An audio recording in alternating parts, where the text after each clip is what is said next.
You ask Tiger to solve. This deals with linear equations with one unknown.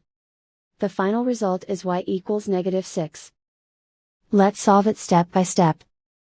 Simplify the expression. Group like terms. Simplify the arithmetic. Group all y terms on the left side of the equation.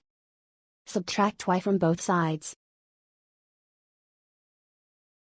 Group like terms. Simplify the arithmetic. Group like terms. Simplify the arithmetic. Group all constants on the right side of the equation. Subtract 6 from both sides. Simplify the arithmetic.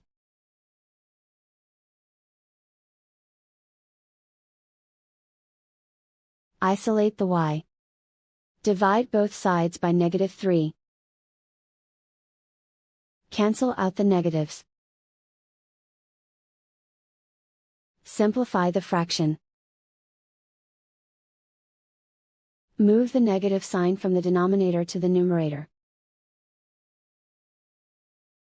Find the greatest common factor of the numerator and denominator. Factor out and cancel the greatest common factor. And so the final result is y equals -6.